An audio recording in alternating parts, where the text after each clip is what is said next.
Good afternoon, everyone, and good morning to those on the West Coast. We will start this SolSmart virtual training in about a minute or so. Thanks for your patience.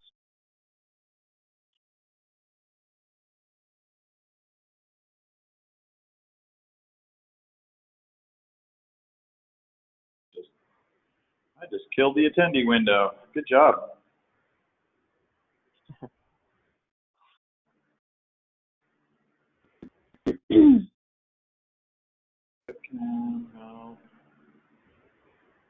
English. Yeah, I got that. Okay. All right, we'll get started here. Hello and welcome to today's SolSmart virtual training. My name is Nick Haza, and I'm a program manager focusing on energy and sustainability with the National League of Cities. Today is the first in a three-part training series on best practices for solar PV permitting and inspection. Today's session will focus on simplified solar permitting. Before we get started with the presentations, I'd like to review some webinar training details and make sure my slide advances here correctly. Everyone is on mute and will be throughout the session. The training is being recorded, and we will have the recordings available online after the training. We will also have a follow-up email that will share the slide deck as well. If you do have questions, please submit them to the organizer through the question feature in GoToWebinar, or if that's not working for you, you can email me at taza@nlc.org. We'll try and address questions as they come up with the slides, or we'll leave about 5 to 10 minutes at the end to address some questions as well. So here's a quick look at today's agenda. I'm going to do a very brief introduction of the SolSmart program. We will then hear about SolSmart's partnership with Virginia's Department of Mines, Minerals, and Energy, and the Virginia Solar Initiative of UVA's Weldon Cooper Center for Public Service. We will then get to the real fun materials. Bill Brooks, a principal from Brooks Engineering, will present Simplified Solar Permitting. This training is brought to you by SolSmart, a national designation and technical assistance program for local governments funded by the U.S. Department of Energy.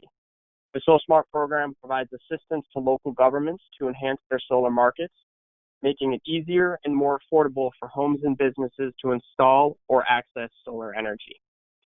I will now turn it over to Carrie Hearn from DMME and Elizabeth Marshall from UVA to briefly discuss why SolSmart partnered with their respective organizations in Virginia.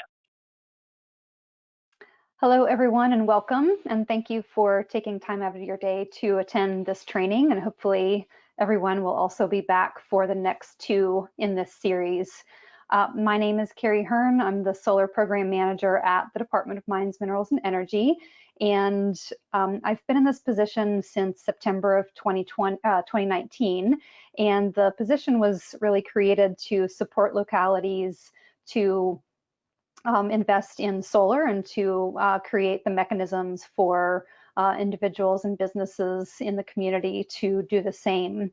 And so through this role, we've identified opportunities through SolSmart to bring additional no-cost technical assistance to localities. And we identified a number of shared goals with the Virginia Solar Initiative at UVA in terms of their goals for their program. And so we decided to partner together and become SolSmart advisors for the state. And so we're pleased to be offering SolSmart in this partnership between the Solar Foundation and its partners, DMME and UVA. And so earlier this spring, we launched the program, and we've been working with individual localities across the state to really understand what are the challenges and opportunities for solar development in their region.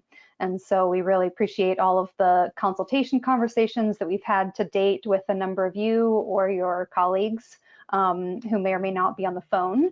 And we're really focusing in on 3 areas across Virginia that include the Middle Peninsula, the South Side region of Virginia, as well as Southwest, and want to recognize the existing SolSmart designated communities that include those 8 localities in Southwest, but also others across the state in Northern Virginia, in places like Charlottesville and Richmond and beyond. And so all of this work that we're doing today and that you're doing in your communities will help the state reach our 100% clean energy goals that have really been cemented through the Virginia Clean Economy Act and as what was set forth by Governor Northam's Executive 43. So with that, I'm very pleased to be here and to hear your questions at the end. I'm going to turn it over to Elizabeth Marshall from UVA. Thank you. Great, thanks, Carrie. Hello, everyone. Welcome. I'm so glad you could take the time to join us today. I think Carrie gave a really great description of our partnership and mentioned our shared goals and values related to helping the state expand the adoption of solar at the distributed and at the utility scales as well.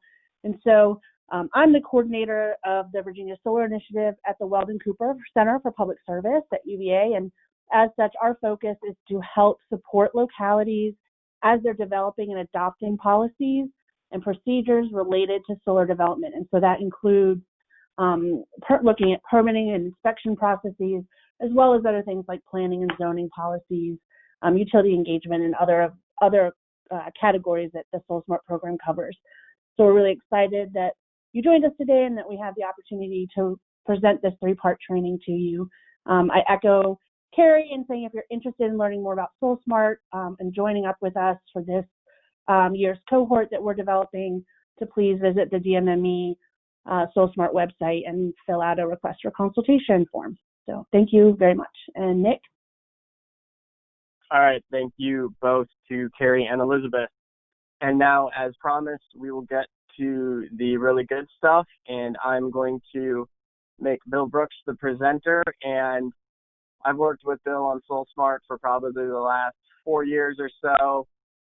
He is just an absolute expert when it comes to solar permitting.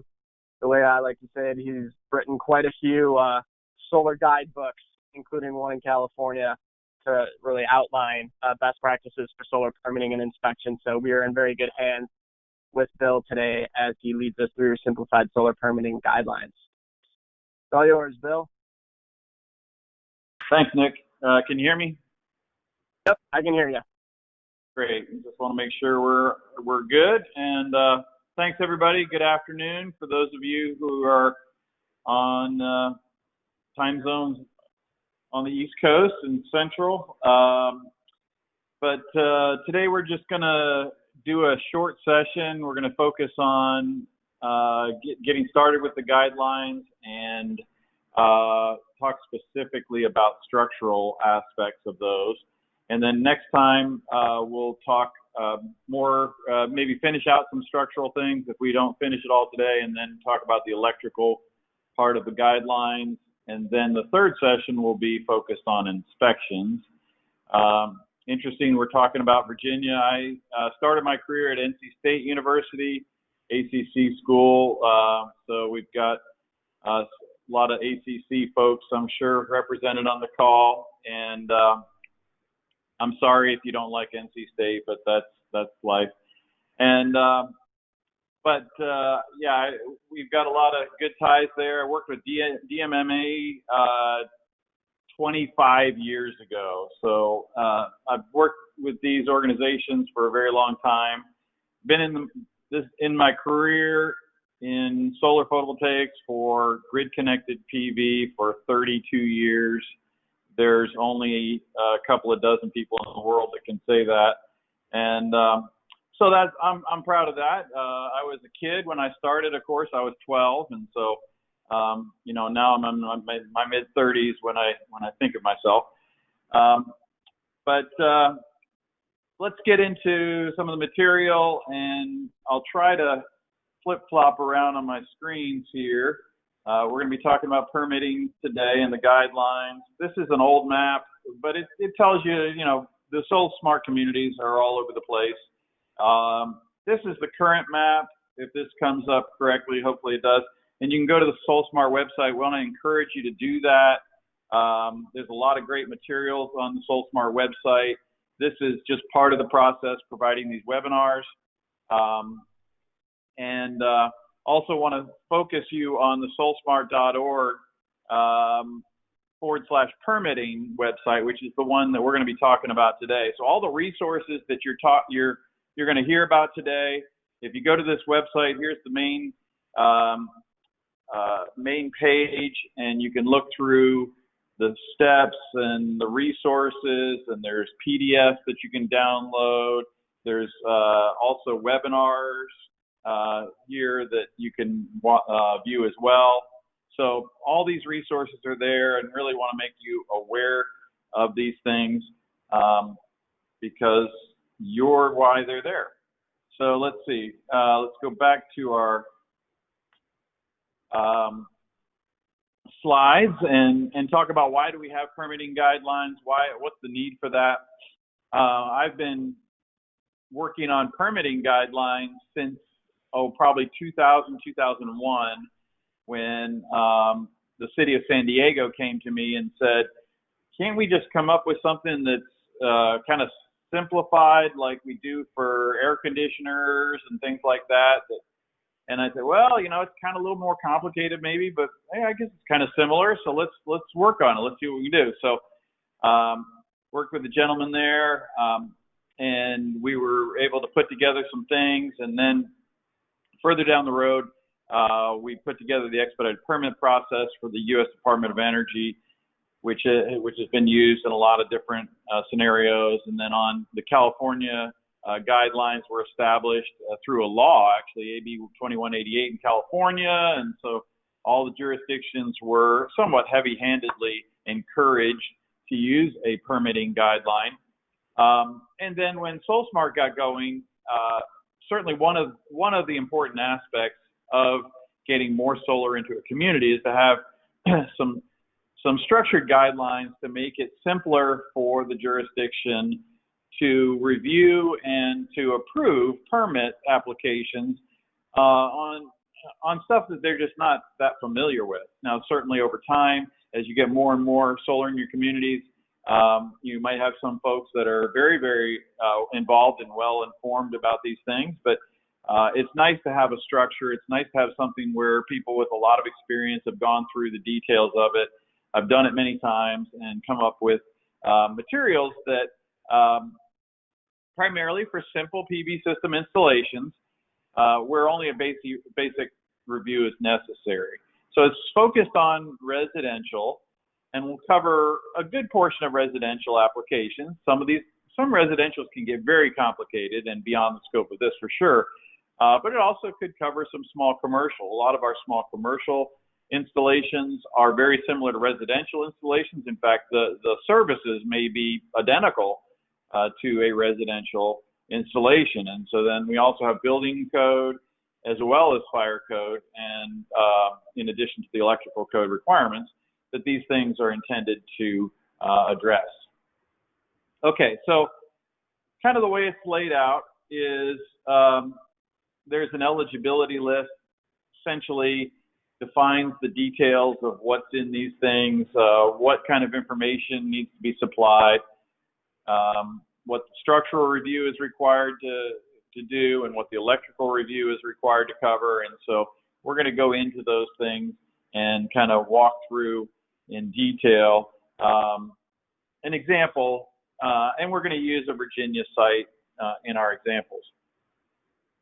One thing that's important for a lot of jurisdictions to understand is that when they see something like this, there might be the concern that is this kind of extra biblical? Is this like beyond the scope of our codes, all that kind of stuff? And this is not intended to create explicitly or implicitly any new requirements. It's really saying if you follow these rules, they're going to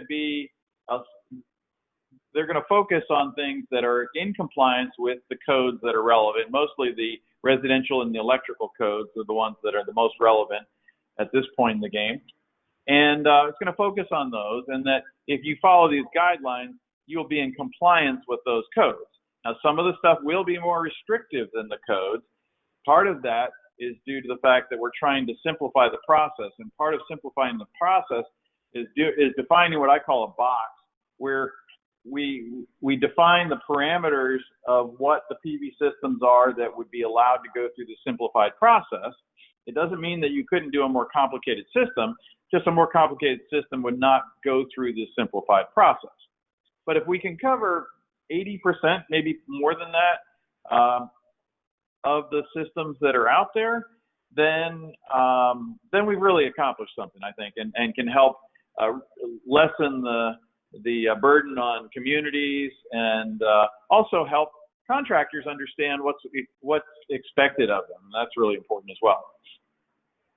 So we're going to talk about a permit application. So there's the basic information. You know, most communities are going to require some type of permit application. Of course, that's going to talk about the project scope, the location, who's the installer, all that kind of stuff. Whatever things that are, and those are typically jurisdictionally specific, because each jurisdiction may have some special items that they require in their communities as part of the permit package. A lot of permits, as everyone knows, due to COVID, have gone online. A lot of communities had already been moving in that direction, and we're kind of pushed over the edge. And so part of this whole process is to say, listen, this is intended to be set up as an online process. And so if you're looking for things that can help you with an online process, here we are. We're from the government. We're here to help. Well, we're government funded, and we're here to help. So let's talk about some of the other items in the permit package. Typically, we're going to have some type of a site plan, and the site plan is going to show the major components, where they are on the property. You know, it may not be exactly to scale, but, you know, a roof layout, where the solar panels are, making sure if there's any setback requirements required in the residential fire code, or the residential code fire setbacks. Any other things like that we're going to have in that site plan. Next slide, we're going to be talking about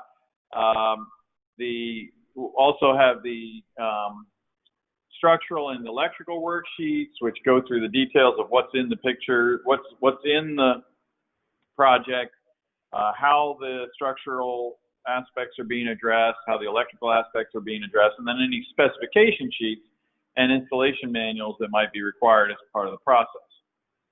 So again, as part of what's the purpose of the simplified process? Consolidating the electrical and structural and fire review into one review. And residential projects, if it has to go to multiple departments, that certainly slows the whole process down and makes it more expensive for everybody. And of course, permit fees are going to have to be higher, just because of the fact that multiple jurisdictions are touching that. Now, permit fees can always be an issue, and we don't really get into the details of permit fees, but that's always a discussion of trying to keep the permit fees in check, keep them in line with what's actually the effort level involved, and then make sure that we streamline the process so that the jurisdiction isn't essentially losing money by reviewing these. So if they can review them quickly and make sure everything's in order, and the more of that can be done automatically, the better. We want to eliminate the need for detailed engineering studies because that often causes delays. And so the reason we have a code book in the first place, both electrical and building code, the reason we have these codes is because we're taking engineering and we're boiling it down, and we're giving simplified kind of layout. It says if you follow these rules, you are following the physics and the engineering of what needs to happen conservatively, absolutely. But if you follow this, you're good. If you want to specifically engineer something because it's unique and different, then you're going to have to hire an engineer, and we're going to go through that process. So we're eliminating those things. We're saying you follow these things. We're not circumventing the engineering process. We're just saying this meets the requirements, and you're within the engineering requirements that need to happen, whether it be structural or electrical. Also, making sure that you're clearly compliant with the electrical and building codes. So this box that I mentioned, there's a few items that we're going to focus on. So the box is saying that we're no larger than about 15 kilowatts, which is a pretty large system, but system sizes have been growing over the years as solar's gotten a lot cheaper. So 15 kilowatt system would be a very, very large system. By the way, I have like 35 kilowatts on my house. Don't ask why. I'm just weird. I've got 4 different battery-based systems on my house. I've got, so I'm just a little crazy. Don't worry about me. Most systems are going to be in the 5 to 7 kilowatt range. We're also focused on 1 and 2 family dwellings or structures of the same construction. So the building code says that if a building is constructed as a 1 and 2 family dwelling, that you can apply the rules of 1 and 2 family dwelling if you so choose to. It's not a requirement. It's given up. It's up to the jurisdiction to do that. But 1 and 2 family dwellings, there's a lot of consistencies in how 1 and 2 family dwellings are constructed. Certainly in the, I would say, typical 1 and 2 family dwellings. Of course, we can have 1 family dwellings, as certainly in Virginia and in California, we have 10,000, 15,000 square foot homes. That's really not a dwelling. That's a castle. We're not really going to be focusing on those things. And I'm pretty sure those folks can hire engineers, those poor people, but we're not going to worry about them. String inverters, DC converters, microinverters, these are different types of electronics that are used. We're going to show different aspects of that when we get to the electrical part. And then we have this eligibility checklist. So the basic rules we're focused on cover the vast majority of the United States, including Virginia, where our snow loads are no greater than 60 miles per hour, 60 pounds per square foot, and our wind loads are no greater than 150 miles per hour. So we'll see some maps on that and see how Virginia comes in. Okay, so it turns out that the little red line is the 150 mile per hour line, and this is based on the current building codes. And we see that the Gulf Coast, the southern third of Florida, the outer banks of South Carolina, and maybe the edge of North Carolina, and Martha's Vineyard are above 150 miles per hour. The entire state of Virginia, as we know it, is within the 150 mile per hour number. Now, you could have a locale that states a higher number, and I'm not going to argue with them whether it's true or not. These are just the general maps, and locales can do whatever they want. The 60 pound per square foot snow load line covers everything in the United States with the exception of northern Vermont, New Hampshire, Maine, and the upper peninsula of Michigan, and a little tiny bit of Minnesota. So unless you live in those places, we're okay as well. So the basic guidelines will work in that. We've actually done guidelines for those little places in these places that exceed 60 pounds per square foot and 150 miles per hour, but we usually don't have to talk about that unless we're doing, a Gulf Coast or Florida application, something like that. Now, there's other things like wind case studies and all in the mountains, in the Rocky Mountains, in the Sierras. We have some special case studies.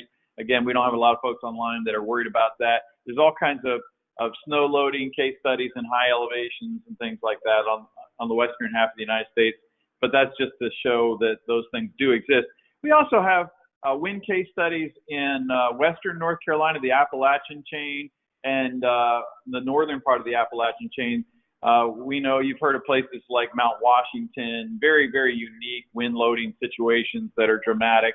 And so, again, there are very site-specific wind loading concerns and snow loading concerns where there's higher elevations, higher winds. Generally, not a lot of people living in those places, but those locales certainly know who they are. Okay.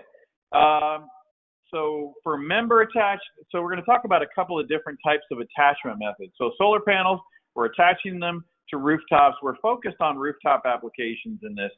If we have a ground mount application, nothing wrong with ground mount. In fact, every system that I've done for myself personally, 100% of them are ground mounted. And so because I personally don't like putting stuff on the roof of my house. It's just a weird thing I have. So I've got literally 35 kilowatts of ground mounted PV, which is really cool. But I've also worked with a lot of friends, and most of the systems on my friends' houses are rooftop. So rooftop applications tend to be simpler, easier. It's a great place to put solar panels as long as you do it right.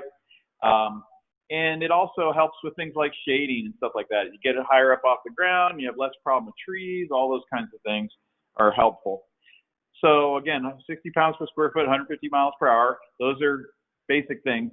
When we say something is member attached, it means that we're actually screwing the attachments into the structural members of the roof. So it's either going to be a manufactured truss or it's going to be a rafter construction. Either one, we're going to be screwing typically anywhere between 1/4 inch to 5/16 lag screws into those members, structural members, to physically attach it to the structure, and the structure is going to transfer that load through all of its attachments to the foundation of the house. So if the house is not properly built, if it's not built to code, if it's haphazardly built, then there might be a question of whether or not it's structurally sound.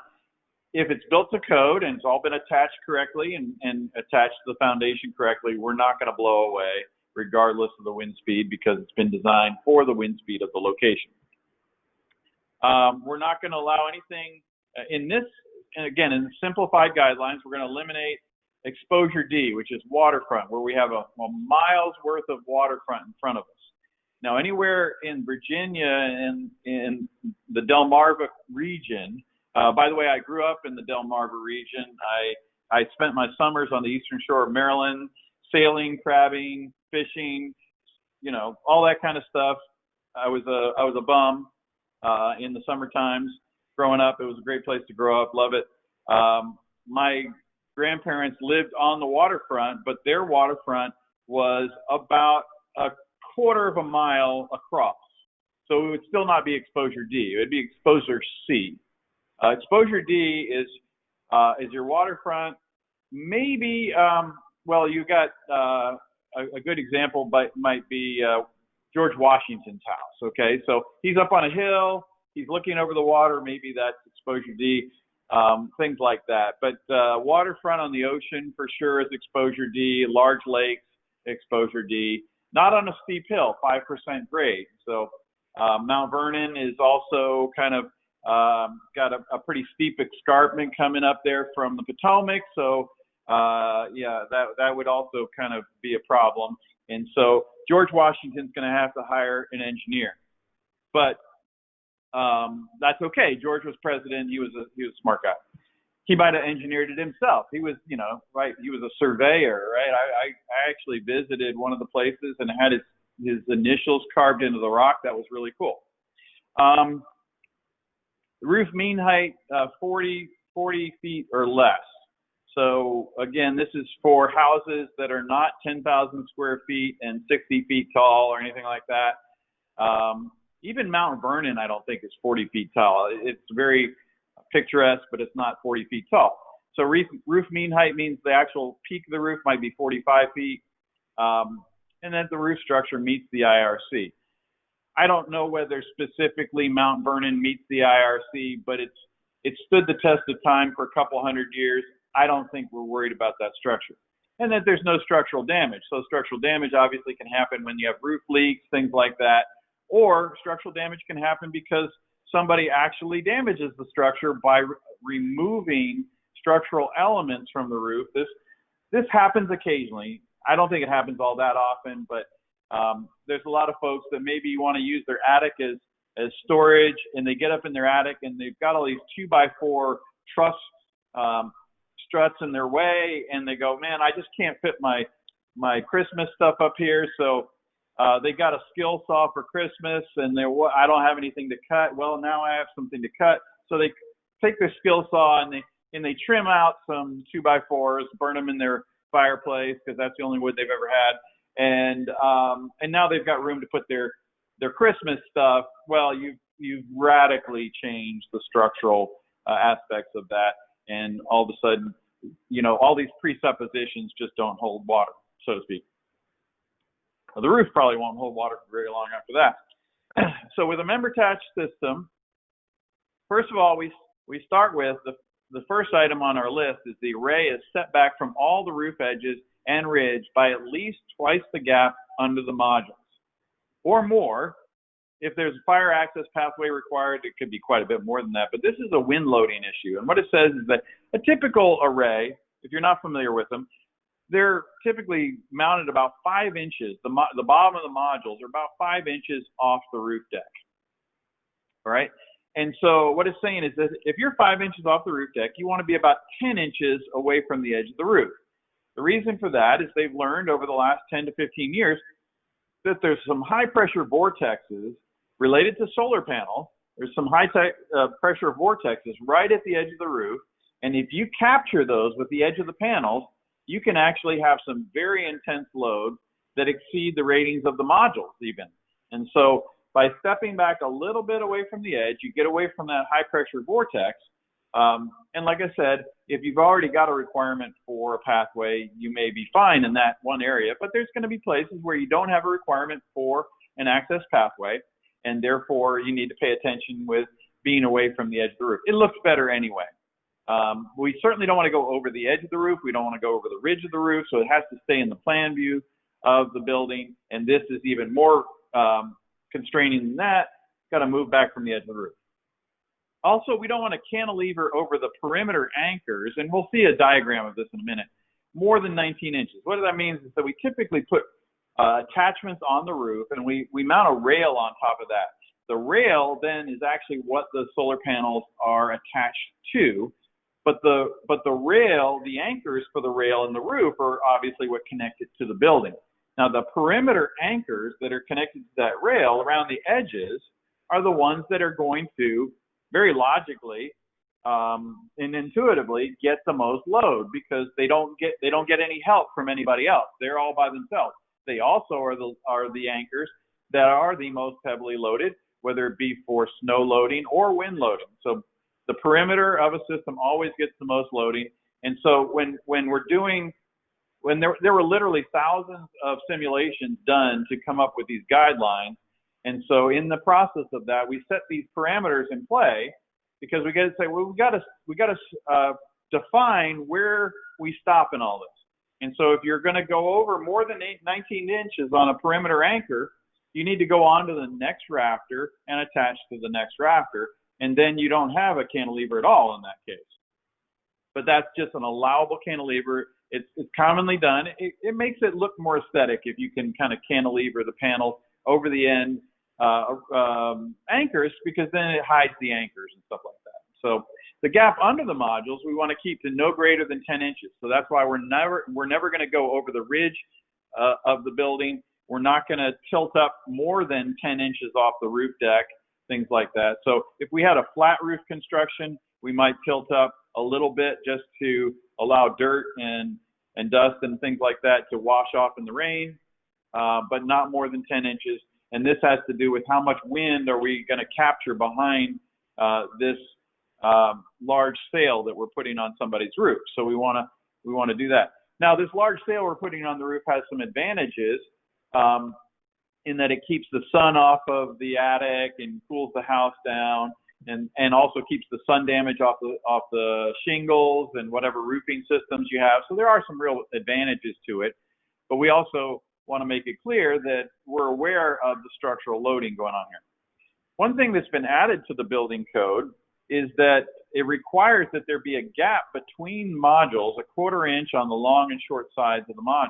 Now, this is very common in most installations. Most fastening methods have a fastener that goes down in between the solar panels, and that creates at least a 1/4 inch gap, and sometimes up to an inch gap.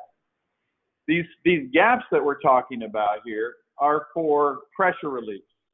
So you might decide that you want to build a kite, and you decide to put pretty gaps so the sunlight comes through every 5 inches. Well, that kite's not going to work very well, because you're allowing a pressure release. You're allowing the air to flow through it. It's not going to fly like it should. You make it solid, you make it continuous, and then the kite flies quite nicely. So in this case, we're trying to make a kite that doesn't fly very well. And that's why we have these gaps in between the panels.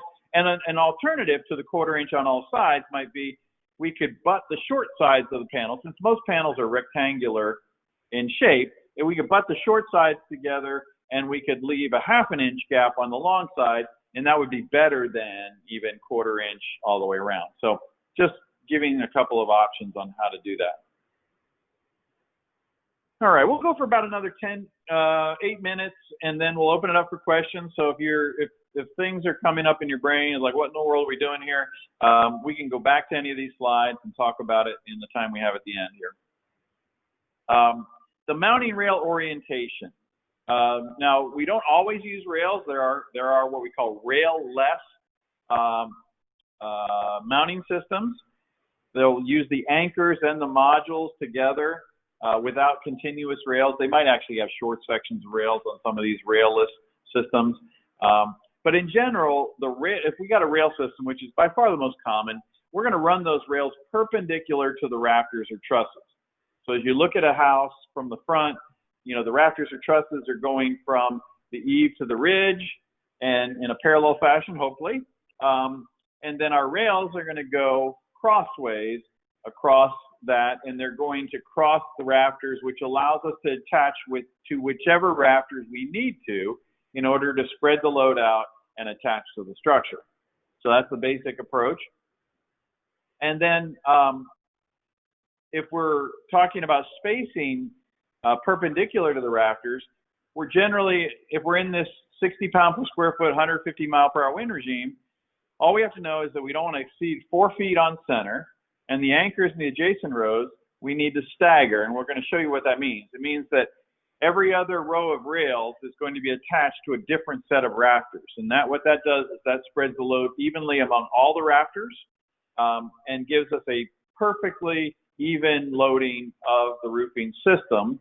And it also allows each truss or rafter to participate in the process of holding the solar panels down.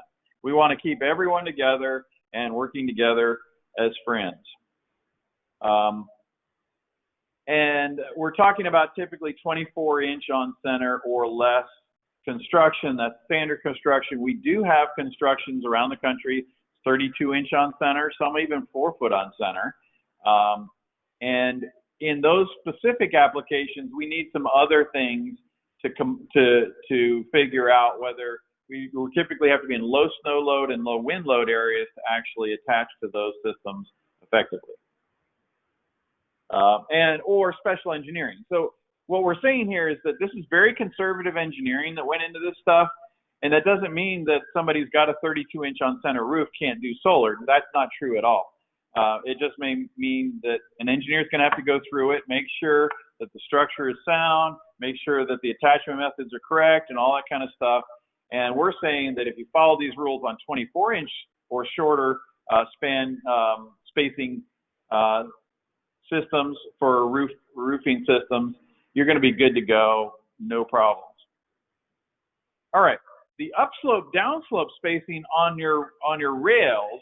So the rail systems, you typically have 2, maybe even 3 rails that hold the panels down that are going across the rafters or trusses on the roof. But the distance between those rails, upslope and downslope, is not set by the rail manufacturer. That's set by the module manufacturer. So the module manufacturer, let's say for a typical module is about a little over 5 feet tall. Okay, so it's 5 feet tall, and you're typically going to see that the installation instructions tell you to mount about a foot in from either end of the short end of the module. Okay, so your rails are going to end up about roughly 3 feet apart. So a 5 foot module, rails are 3 feet apart. That gives the best loading of the module, most even loading for structural of the module, and transferring that load onto the roof and not overstressing the module, whether it be snow load or wind load. The fasteners in number 8 are going to typically be either 5/16 lag screw with 2.5 inch embedment, which means we got about a 4 inch screw, to go through the mounting bracket, through the roofing material, through the decking, and then finally making it to the structural member and fully embedded in the structural member 2.5 inches. That is standard construction. You put 20 of these on a roof, you can literally lift a house with it. If the house is attached properly, you could take a crane, hook it to those 20 points, and literally lift the house right off of its foundation. Pick it up, move it wherever you want it. Enormous amount of holding power in those things. All right, the other method, option B, would be some method that the manufacturer's instructions cover, which go through a similar loading characteristic. It could be double 1/4 inch fasteners, 3 inches apart. There's a variety of manufacturers' methods that have come along that work equally as well, but they're engineered and they have the engineering to back it up. Okay, so some of the structural takeaways on this member-mounted systems is that houses that are built to the code can support PV. That's a basic, straight up. If it's built according to the code, it's going to be sufficient. If you also, we're focusing on a single layer of roofing because we also have some extra live load capabilities in a house that doesn't have a second layer of comp shingle. I'm not a big fan of comp shingle extra layers personally, especially if we're trying to attach solar panels and flash, attachments or flash anchors and stuff like that. So it's another reason why we kind of shy away from those things. Generally have better success if we start with a single layer of roofing, which in many cases might require that the customer do a tear off of their existing roofing system. Think about the fact that you're going to put something on that's going to last 20 years. It's also going to make the roofing last longer. And so you really want to start with a fairly recent roof, if not a new roof anyway. So it also lightens the load on the roof, things like that. Again, we're going to modules are going to be mounted typically between 2 and 10 inches off the roof. The roof array distributed weight, all systems that I'm aware of today are less than 4 pounds per square foot, but that was part of the design guidelines that we put together. Can't have a system that's heavier than 4 pounds per square foot. Typical numbers when I do calculations on systems today, between 2 and 2.5 pounds per square foot. So we're almost half that limit. And then with typical rafter supports 48 inches apart or closer, we can mount our roofing systems, our anchoring systems, and if our alternating rows are on alternate rafters, we can go all the way up to 60 pounds per square foot and all the way up to 150 miles per hour and have no problem with structural requirements. Now, what I'll just leave you with is that we also came up with options for low snow and low wind loading conditions.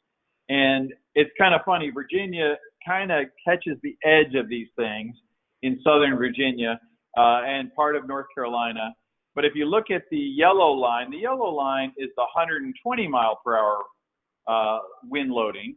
And we clearly see that the Delmarva Peninsula is above 120 mile per hour, certainly the Atlantic side of it, but a good portion of the Delmarva Peninsula is over 120 miles per hour.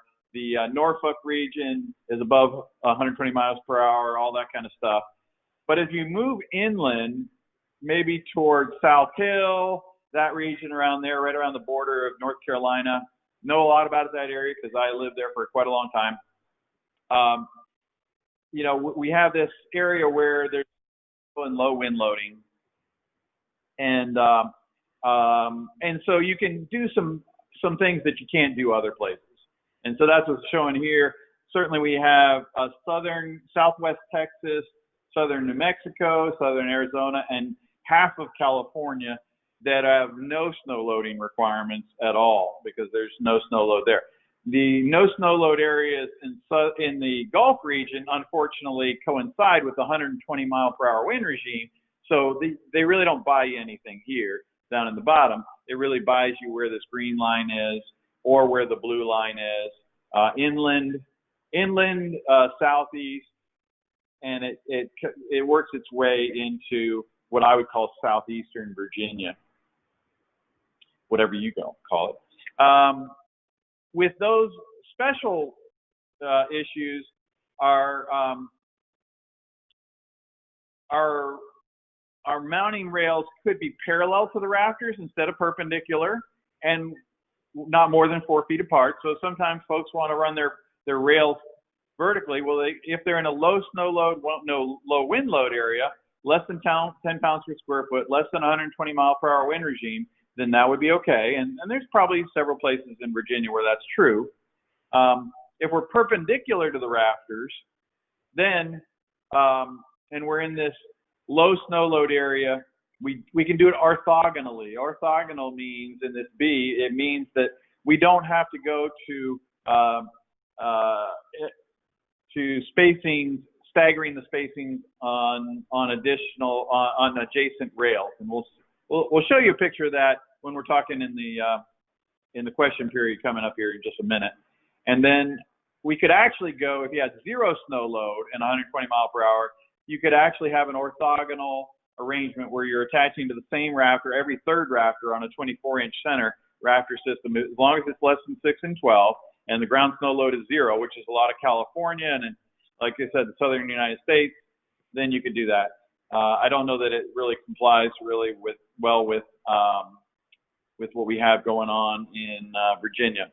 I'm looking for my slide for a layout, and I'm not seeing it right now. I'm going to go ahead and open it up for questions. We'll talk about sheathing attached next time. I'm looking for my diagram of staggering, and I think it must be way down here. Is this it? No, that's orthogonal. That's an orthogonal sheathing attached. Here's staggered. Okay, I'll just bring this up so people can see it, what I mean by staggering. Pull that up on the screen. And so what I'm saying here is that here's the little dots are the attachment points. The rails are going to run this way, cross from these lines, these black lines are showing the rafters or trusses, and the rails are going to be running perpendicular, and the attachments are these little black dots. It's explained in the structural notes over here on the right. And so this rail is going to attach to different rafters than this rail, which is attaching to different rafters than this rail, which is attaching to different rafters. So you get the picture. And so now all the rafters in this section of this hip roof are attached to the array and have evenly loaded the array loads, which the weight of these systems pushing down are not important.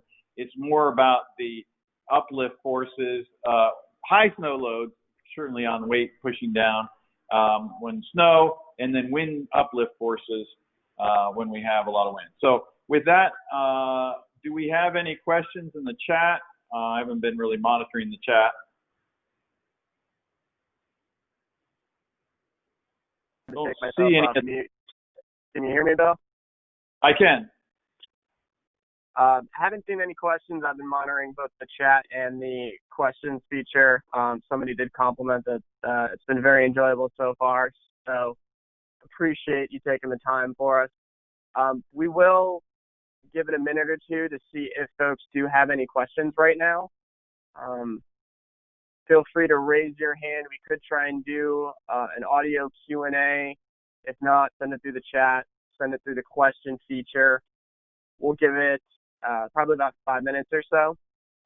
And then, go ahead. While we're waiting on that, just want to make it clear that if you have questions that occur to you after you get off this is a lot of material. We're kind of throwing a bunch of stuff at you here, and it's like, I've never seen this stuff before. I don't even know what you're talking about. You may not be a structural person to start with, and maybe you want to share it with your structural people in your community, something like that, because structural people are always very hesitant to accept anything that they didn't do themselves. And so there's a lot of great science here, but it's all needs to be explained. And we have a permitting, the permitting guideline has information about explaining what we're talking about. How did we get these numbers? Where did they come from? Because a typical structural person is just going to say, this is hooey. I don't know what the heck these people are saying. where are your calculations? Well, we have a 60-page document on the structural calculations that went into this, which should satisfy most of the most anal structural engineers, but we want to make sure that they're comfortable with what we're doing, explain what we're doing, because the reason this stuff is so rigorous is because we have had a lot of pushback from the structural community, quite frankly. And they're like, hey guys, I intuitively may think that there's not a big deal here, but that's not how I operate. I operate off of numbers. I operate off of calculations, not off of gut. And so I get that, and that's very true. So this information, the documentation, you may not be the structural person in your community, but you may know that person and can forward that information to them. And that website I showed you at the beginning, from the SolSmart website /permitting, is the website you're going to want to go to and download the guidelines and they call it structural commentary and electrical commentary. So you get those documents and email them over to your structural person. If they're having trouble sleeping, great cure for insomnia, and they can do it.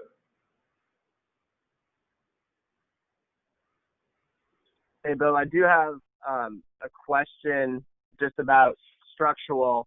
Does a house built in the 70s or pre-70s have the same structural soundness as a house built, say, post-2000? It's a really good question. It really, and I've been doing this for a long time, and so when I started, houses in the 70s weren't all that old. But we started enforcing our structural codes a lot more stringently somewhere between the 60s and 70s across the United States. And it was not like all of a sudden, on January 1 of 1971 that you could say that everything after that was good and everything before that was bad. It was a, morphing through the process of structural enforcement. And so really you have to know your community. And I think a lot of jurisdictions, they understand their community pretty well. They know the builders that were involved. They know that these houses were really built well back in the 60s or even the 50s, and these houses were kind of just thrown up and people have had trouble with them over the years. So there's those kinds of things. When you get back in the really old housing stock that were not enforced according to the code, which is a prerequisite of our basic simplified guidelines, great question. Then it's really a matter of looking at, does it meet the span tables of the IRC? In many cases they will, in some cases they won't. We actually came up with guidelines for old construction that were based on old growth lumber. So when you go back, there's kind of a counterbalancing thing. As you go back in the early 60s and late 50s, you actually have better lumber.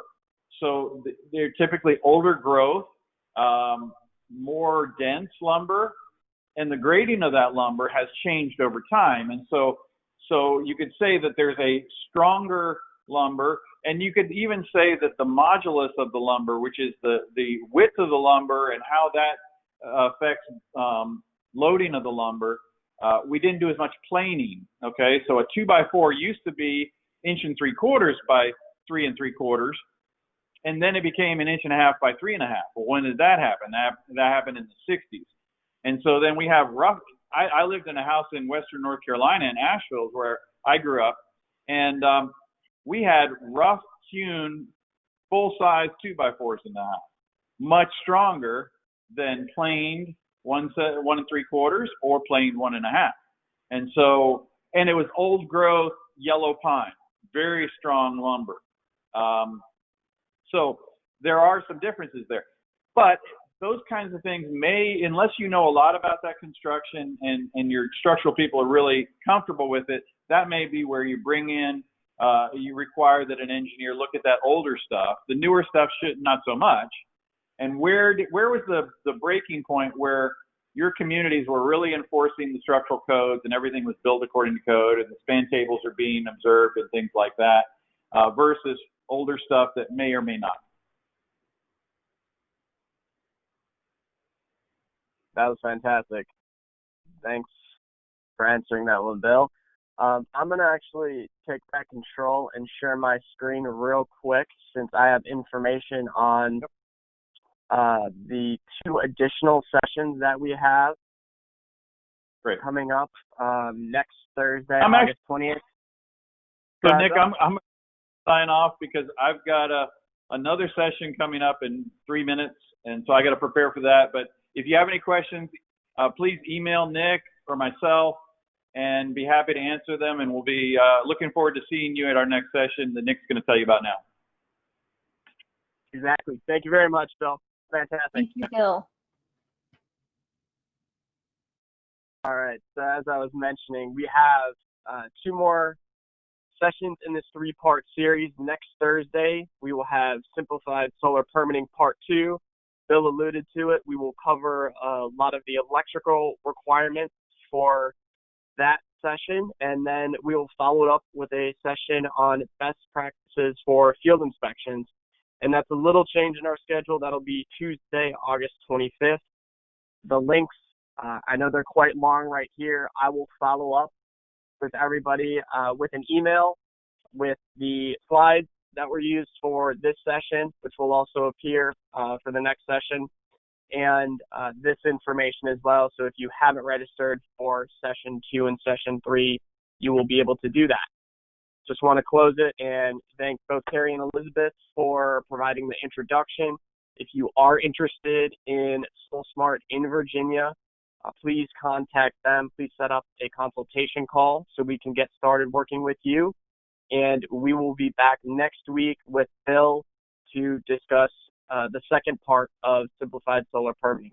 So with that, I hope you all have a great day and a great weekend, and we'll see you next week. Thank you, Nick. Thank you, Carrie.